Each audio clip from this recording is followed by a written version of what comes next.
Priya time అవుతోంది. వస్తుందా నాన్న? నాన్న నన్ను ఒక అబ్బాయిని చూడమంటున్నారు. కార్తీక్ కాల్ చేయి, అర్జెంట్. ప్రపంచమంతా వెతికిన తర్వాత ఒక మంచి అబ్బాయి దొరికాడు. మిస్టర్ ప్రకాష్, మీరు ఏ అబ్బాయిని చూపించినా నేను నో అని చెప్తాను. ఈ అబ్బాయిని చూసి నువ్వు ఎలా చెప్తావో నేను చూస్తాను.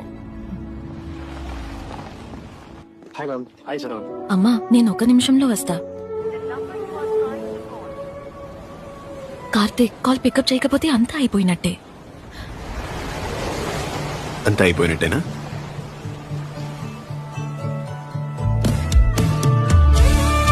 నువ్వు చెప్పేస్తావా?